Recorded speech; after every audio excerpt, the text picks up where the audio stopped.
Halo rekan semua, selamat datang di channel Pertanian Terpadu. Channel Pertanian Terpadu ini membahas tentang pertanian terintegrasi yang meliputi bidang perikanan, peternakan, dan juga pertanian.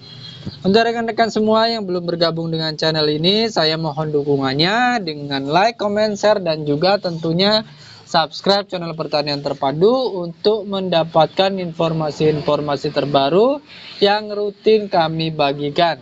Nah, rekan-rekan semua, pada kesempatan kali ini kita akan berbicara mengenai ternak ayam kampung dengan modal yang kecil saat musim hujan atau juga saat musim pancaroba. Nah, apa saja yang harus kita perhatikan dan harus kita tekankan supaya kita berhasil? Itulah yang akan kita bahas pada kesempatan kali ini. Rekan-rekan semua, memulai usaha ternak ayam kampung khususnya dengan modal kecil tentu saja ada banyak keterbatasan. Maka dari itu kita harus pandai-pandai menyiasatinya supaya hasilnya tidak kalah dan bisa maksimal. Terutama lagi kalau kita memulai usaha ternak ayam kampung ini saat musim hujan atau musim pancaroba. Ataupun untuk rekan-rekan semua yang sudah beternak ayam dan sedang mengalami ini, yaitu saat musim hujan dan pancaroba, ada beberapa hal yang patut kita perhatikan supaya ternak kita tetap bisa berjalan dengan baik dan hasilnya maksimal.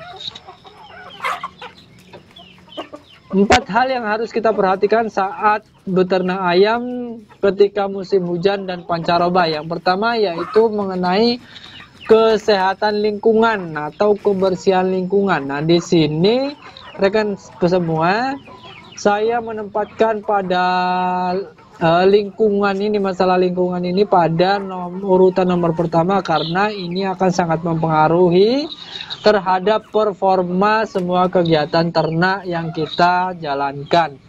Mengenai lingkungan, tentu saja kita harus menjaga kesehatan lingkungan, misalnya mulai dari kebersihan, kemudian aliran air. Nah, karena kita sedang berada di musim hujan dan juga musim pancaroba, maka kebersihan kandang itu harus lebih diutamakan lagi. Kemudian sanitasi perairan, jadi aliran air itu juga harus diperhatikan. Nah, secara gampang bisa kita buat kondisi peternakan kita atau kondisi kandang kita sebaiknya itu bersih dan juga kering, ya rapi juga tentunya harus.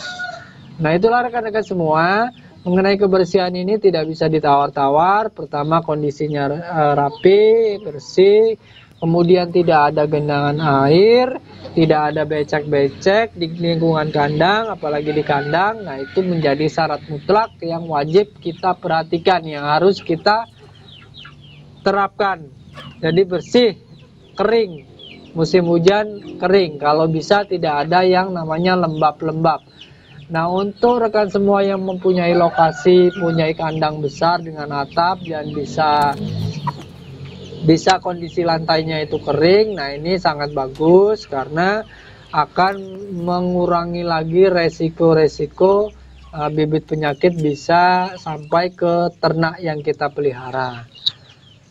Kemudian yang berikutnya mengenai pakan dan stok pakan. Pakan yang pertama yaitu kalau bisa ketika musim-musim seperti ini, kalau saya lebih suka menyarankan untuk menggunakan pakan yang kering atau pakan fermentasi, jangan pakan adukan basah. Biasanya rekan-rekan peternak tradisional, peternak rumahan itu banyak yang menggunakan pakan adukan basah, tetapi saat-saat musim-musim hujan seperti ini akan lebih baik kalau kita bisa menggunakan pakan kering karena mengurangi kelembapan pada kohe, pada kotoran, sehingga juga bisa mengurangi dampak penyebaran bibit-bibit penyakit, kuman-kuman dan lain sebagainya. Itu mengenai pakan. Kemudian stok pakan, perhatikan juga stok pakan karena kondisi lingkungan itu lebih lembab, dingin, banyak dingin. Nah, itu biasanya kalau tidak dikontrol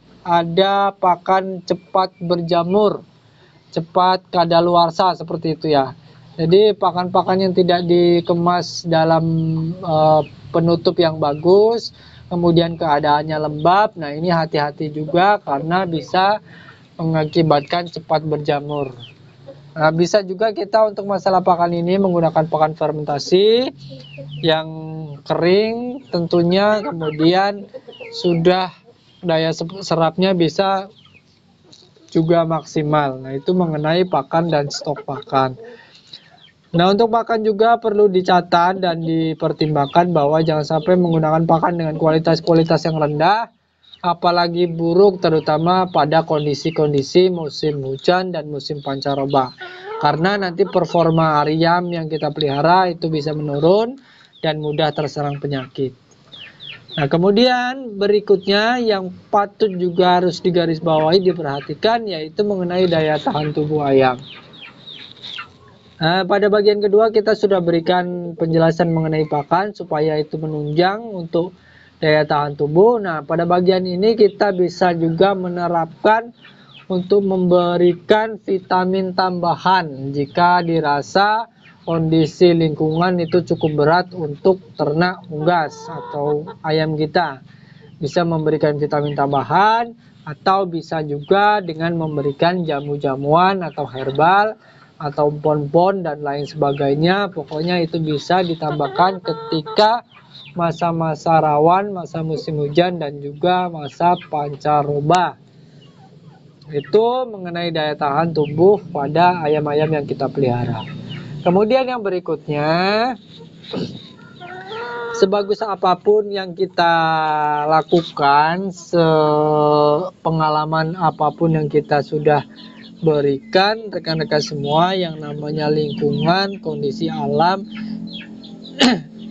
itu tetap berpengaruh. Nah, maka dari itu rekan-rekan semua, saat musim hujan dan pancaroba, saran terbaik yang bisa diterapkan untuk ternak ayam yang sudah mempunyai stok, yaitu jangan menunda penjualan. Nah, rekan-rekan semua, kalau masalah menunda penjualan ini sudah menjadi kebiasaan saya, karena untuk mengurangi resiko kena aratan secara massal karena kepadatan populasi yang tidak memadai.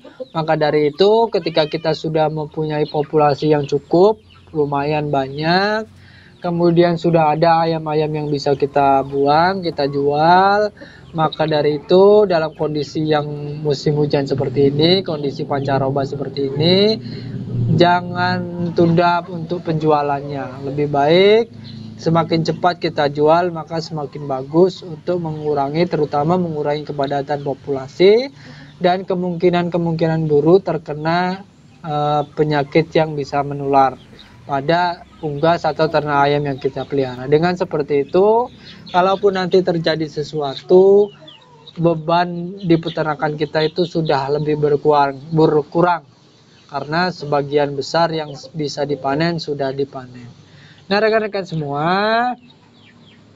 itu tadi yang bisa saya sampaikan pada kesempatan video kali ini. Mudah-mudahan apa yang saya sampaikan ini bisa menjadi masukan untuk kita semua, bisa untuk tambahan informasi dan ilmu dan pembelajaran, tentunya untuk kita yang sedang bergerak berkecimpung di dunia peternakan, khususnya peternakan ayam. Nah, rekan-rekan semua, bagi rekan-rekan semua yang ingin mempelajari juga ternak-ternak lain, silahkan cek video-video saya lainnya, misalnya ternak ayam, ternak kambing, kelinci, sapi, dan lain sebagainya. Silahkan cek pada playlist yang tersedia. Oke, sampai di sini saja video kali ini. Mudah-mudahan bisa bermanfaat. Terima kasih telah mengikuti video saya sampai selesai. Sampai bertemu pada video-video selanjutnya.